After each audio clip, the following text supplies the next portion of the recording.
नमस्कार, मैं कमलेश कबीर आपका एक बार फिर स्वागत करता हूं इस नए एपिसोड में। आज के इस एपिसोड में हम बात करेंगे भारत के विदेश मंत्री एस जयशंकर की। क्योंकि आपने अगर ऑपरेशन सिंदूर पर जो चर्चा चली दोनों सदनों में, लोकसभा और राज्यसभा, तो प्रधानमंत्री नरेंद्र मोदी और अमित शाह, उनका जो ट्रैक रिकॉर्ड है वो आपने पहले भी देखा है। तो उसमें अगर हमें कोई आश्चर्यचकित करने वाली बात लगे तो मुझे नहीं लगता कि उसकी कोई जो है वो हमें जरूरत भी होगी। क्योंकि नरेंद्र मोदी और अमित शाह जिस तरीके से वो फैक्ट्स सामने रखते हैं उससे ये साफ है कि कांग्रेस का भागना तय है।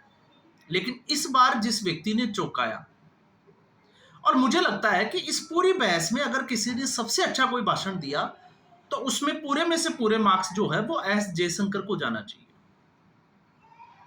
और क्यों जाना चाहिए? एक, क्योंकि आपने आज तक, हमने एस जयशंकर को किसी भी मंच पर आपने देखा होगा कि इंग्लिश में ही बात करते हुए सुना है। जबकि और इसका पीछे का लॉजिक ये है कि वो 40 साल से ज्यादा अलग अलग फॉरेन सर्विसेज में वो काम कर चुके हैं अलग अलग देशों में। लेकिन इस बार उन्होंने जो अपना भाषण दिया उसमें उन्होंने हिंदी में समझाने की कोशिश की। तो ये अपने आप में जो है वो एक थोड़ा सा, जिसको हम कहें कि चकित करने वाला मामला था। और इसकी जरूरत क्यों पड़ी? आखिर एस जयशंकर को पूरे में से पूरे मार्क्स क्यों देने चाहिए? तो एस जयशंकर को पूरे मार्क्स देने के पीछे का कारण जो है वो आपको मिलेगा राहुल गांधी के भाषण में। राहुल गांधी ने जिस तरीके से भाषण दिया उस भाषण में अगर आप देखोगे तो कहीं ना कहीं राहुल गांधी का फ्रस्ट्रेशन जो है वो साफ तौर से निकल कर आ रहा था। आपने देखा होगा, दिखाने की ये कोशिश की जा रही थी कि राहुल गांधी जो है वो सारे सब्जेक्ट के, सभी विषयों के ज्ञाता है, इसलिए उनको गुस्सा आता है। उनको गुस्सा आ रहा है कि इस देश में सब कुछ ठीक नहीं चल रहा। तो वैसे अगर आप देखोगे पॉलिटिकली तो कांग्रेस पार्टी में इस वक्त कुछ भी ठीक नहीं चल रहा देश की। क्योंकि कांग्रेस पार्टी अपने आप को जो है वो भारत समझती है और राहुल गांधी ही कांग्रेस है, ये कांग्रेस पार्टी का मानना है। तो ऐसी स्थिति में आप कांग्रेस पार्टी की समस्या को समझ सकते हो। अब मैं ऐसा कह रहा हूं तो क्यों कह रहा हूं? तो राहुल गांधी ने जिस तरीके से एग्रेशन के साथ जो स्पीच दिया उसमें आपने देखा होगा, उसमें उन्होंने एक बात बोली कि हमारी जो फॉरेन पॉलिसी है, और टारगेट किया एस जयशंकर को कि चाइना और पाकिस्तान जो है वो एक साथ आ गए और भारत को जो है वो चाइना के साथ कुछ देखना चाहिए, चाइना को भी जो है वो समझना चाहिए। अब ये एक बात हो गई राहुल गांधी की। दूसरी, राहुल गांधी ने जिस तरीके से कहा कि डोनाल्ड ट्रंप को जो है वो लायर घोषित कर देना चाहिए, और क्या ऐसा करेज दिखाएंगे प्रधानमंत्री नरेंद्र मोदी कि वो सदन में ये बोल दे कि डोनाल्ड ट्रंप झूठा है? अब वैसे तो डिप्लोमेसी में अगर आप जाओगे तो कभी कोई जो है वो सीधे तौर से ऐसा कुछ भी नहीं बोल सकता। लेकिन जब प्रधानमंत्री नरेंद्र मोदी सीधे तौर से ये कहते हैं कि सीज फायर जो है वो अमेरिका ने नहीं कराया, तो सीधा निशाना तो डोनाल्ड ट्रंप पे ही है। तो क्या डोनाल्ड ट्रंप को ये बात समझ में नहीं आती?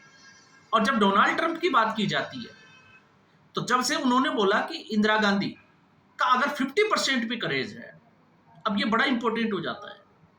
क्योंकि कांग्रेस पार्टी की आजकल की समस्या ये है कि वो ये कहते हैं, और कांग्रेस पार्टी के चरण चुंबक जो पत्रकार है, कि भारतीय जनता पार्टी, नरेंद्र मोदी और अमित शाह के पास नेहरू और इंदिरा गांधी के अलावा कुछ नहीं है। आखिर वो आज वर्तमान की बात क्यों नहीं करते? तो फिर राहुल गांधी को वर्तमान में कांग्रेस पार्टी में ऐसा कोई नेता नजर नहीं आता कि वो इंदिरा गांधी की बात करते हैं। और जब वो अटल बिहारी वाजपेयी को टारगेट कर सकते हैं तो भारतीय जनता पार्टी क्यों नहीं इंदिरा गांधी की बात करेगी? और उसका हम सिलसिलेवार जो है वो विश्लेषण भी करेंगे। और फिर उन्होंने कहा कि लगभग सभी देशों ने आतंकवाद की जो घटना हुई पहलगाम की उसको कंडेम किया, आतंकवाद को। लेकिन पाकिस्तान का नाम लेकर किसी ने कंडेम नहीं किया, पाकिस्तान का विरोध नहीं किया। अब ये बड़ी एक अजीब सी बात है। और फिर उन्होंने इसके साथ एक और चीजें की कि प्रॉक्सी वॉर, मतलब आतंकवाद और पाकिस्तान दोनों अलग अलग है। ये कुछ राहुल गांधी के उस भाषण के हिस्से थे। अब इसमें अगर हम समझें तो सबसे पहले जब हम बात करते हैं डोनाल्ड ट्रंप की, इंदिरा गांधी की, तो जब इंदिरा गांधी को आप आयरन लेडी कहते हो तो आपको यह भी बताना पड़ेगा कि उस वक्त 15,000 वर्ग किलोमीटर का जो क्षेत्र जिस पर भारतीय सेना ने कब्जा कर लिया था और 93,000 जो सैनिक थे उनको बंदी बना लिया था, तो फिर इंदिरा गांधी का ऐसा कौन सा पाक प्रेम था बेनजीर भुट्टो के साथ कि पीओके नहीं लिया? क्योंकि आरोप तो भारतीय जनता पार्टी पे लगाए जाते हैं।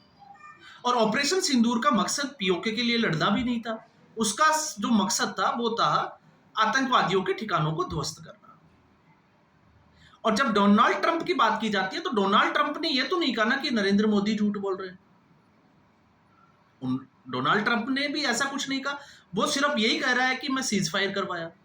और जब बात आती है प्रॉक्सी वॉर और पाकिस्तान के एजेंडे की, तो ये पहली बार हुआ है, आपने देखा होगा इससे पहले डोजियर भेजे जाते थे, अब की पहली बार हुआ है कि भारत ने पाकिस्तान के आतंकवादी ठिकानों पर जो है वो हमला किया और उसमें मारे गए आतंकवादियों के जनाजे में पाकिस्तान की आईएसआई एजेंसी और मिलिट्री के बड़े अधिकारी उस जनाजे में शामिल थे। तो इसका मतलब आतंकवाद और पाकिस्तान एक ही है। अब आप चाहे आतंकवाद को कंडेम करें या फिर पाकिस्तान को कंडेम करें। और जब बात आती है चाइना की कि चाइना को और पाकिस्तान जो है वो नजदीक आ गए, तो आपने देखा इससे पहले हमने कुछ वर्ड जो है वो जरूर सुने थे, लेकिन एस जयशंकर ने जिस तरीके से कांग्रेस पार्टी की नब्ज पकड़ के अपना स्पीच दिया वो वाकई में जो है वो काबिले तारीफ था। पहला, सीधे तौर से राहुल गांधी को चाइना गुरु की उपाधि दे दी। ये जो है वो पहली बार हुआ है, एक नया नाम निकल के आ रहा है। और इसमें वजह क्या है? क्योंकि जब एस जयशंकर ये कहते हैं कि चाइना पाकिस्तान के नजदीक आ गया और ये समस्या है, ये हम लोग जानते हैं, लेकिन ये समस्या क्यों है? तो चाइना और पाकिस्तान को नजदीक लाने में सबसे बड़ा अगर किसी का हाथ है तो वो है जवाहरलाल नेहरू का। पीओके अगर आज भारत का हिस्सा होता तो चाइना सीधे पाकिस्तान के कॉन्टेक्ट में नहीं आता। तो पीओके देकर पाकिस्तान और चाइना को करीब लाके रखा, और वो लाके रखा जवाहरलाल नेहरू को।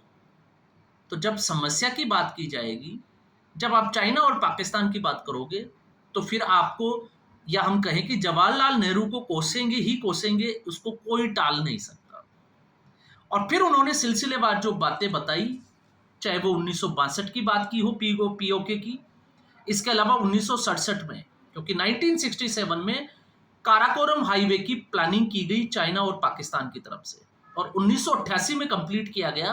तो अब कांग्रेस पार्टी बताए कि 1967 में किसकी सरकार थी और 1988 में किसकी सरकार थी। राहुल गांधी के पिताजी ही 1988 में प्रधानमंत्री थे। 1962 में चाइना को भी अक्साई चीन दिया, और उस वक्त आपको पता होगा जवाहरलाल नेहरू ने क्या स्पीच दिया था और आसाम को लेकर क्या स्पीच दिया था, आपको यह भी पता होगा। और अमित शाह ने उसके ऊपर जो है वो किस तरीके से जो है वो एक तंज भी कसा था। तो सवाल जो है वो कांग्रेस पार्टी पर उठेंगे ही उठेंगे। और फिर उसके बाद में 1967 में जो है वो मिलिट्री कोऑपरेशन शुरू हुआ चाइना और पाकिस्तान का। तो फिर आप उस वक्त की सरकार कौन थी जो इनको नजदीक आने दे रही थी? और जब आज नजदीक आ गए पूरे तरीके से, तो सवाल जो है वो उठाए जाते हैं नरेंद्र मोदी की सरकार से कि आप क्या कर रहे थे। तो सवाल यह है कि इससे पहले कांग्रेस पार्टी की जो सरकार थी 2014 से पहले, वो क्या कर रही थी? तो वो क्या कर रही थी? 1977 में न्यूक्लियर डील हुई। 2000 पाकिस्तान में आपको ने देखा कि 2005 में जब मनमोहन सिंह की सरकार थी, सोनिया गांधी की सरकार थी, मैं तो ये कहूंगा, उस वक्त चाइना पाकिस्तान के जो है वो एक ट्रीटी साइन होती है। और सबसे बड़ी बात, सबसे एक अजूबे वाला समझौता जो हुआ, इंडस वाटर ट्रीटी, जिसका जिक्र एस जयशंकर ने भी किया कि एक ऐसा देश जिसकी सबसे बड़ी नदियों का पानी जो है वो पाकिस्तान को जाएगा 80%, उनके हिसाब से जो है वो यहाँ पर डैम बनेंगे, और डैम की हम सफाई भी नहीं कर सकते क्योंकि उसका गंदा जो कचरा है, कीचड़ है, वो पाकिस्तान को ना चला जाए। तो ये तो अपने आप में जो है एक मिरेकल से कम नहीं हो सकता। लेकिन सरकार को जब कोसने की बात आती है तो ये सिर्फ और सिर्फ जो है वो नरेंद्र मोदी के विरोध में अंधे हो गए।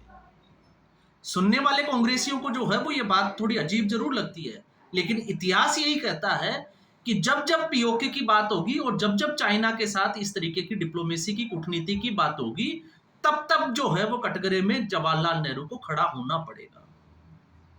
फिर चाहे वो भारत के पार्टीशन की बात हो या फिर उसके आगे की बात हो। और इसमें एक बात मैं और जोड़ देना चाहता हूं, हो सकता है आपको बुरा लगे, राहुल गांधी को इतनी छूट है कि वो सावरकर को जो है वो अपमानित कर सकते हैं। तो जब आप सावरकर तक जा सकते हैं तो फिर आप ये कैसे उम्मीद कर सकते हैं कि भारतीय जनता पार्टी और केंद्र सरकार जो है वो इंदिरा गांधी और जवाहरलाल नेहरू तक भी नहीं जाएगी। ये बड़ा ही जो है वो विचित्र मामला है।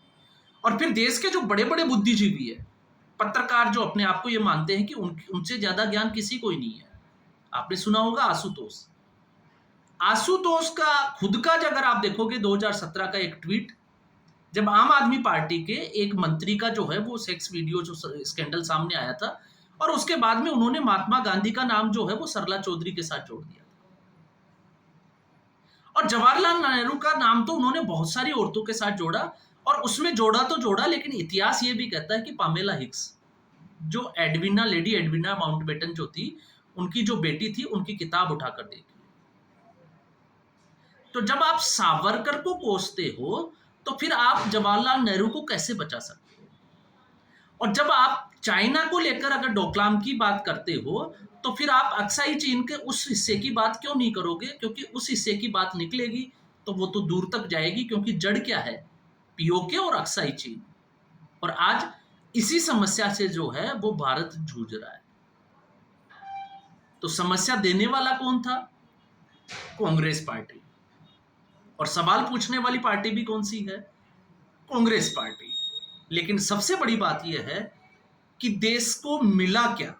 तो देश को यह मिला कि कांग्रेस पार्टी उसने क्या किया इस देश के लिए। और फिर उससे भी बड़ी बात यह है कि कांग्रेस पार्टी की आज की जो दशा है उसके लिए जिम्मेवार कौन है? क्योंकि हर तरीके से हम हर किस्म की जो है वो बातें पहले भी कर चुके हैं। तो इसलिए मैंने जो है वो इसमें ये ज्यादा जोर दिया कि इस पूरी लोकसभा और राज्यसभा की जो सदन की जो कार्रवाई थी, जो चर्चा थी ऑपरेशन सिंदूर को लेकर, अगर उसमें सबसे किसी ने प्रभावी ढंग से अपना बात रखी तो वो थे एस जयशंकर। एक तरीके से उसने कांग्रेस पार्टी को लपेटे में भी लिया, फैक्ट्स के साथ लिया, और जो लोग डिप्लोमेसी चिल्ला रहे थे उनको मुझे लगता है कि शांत भी कर दिया।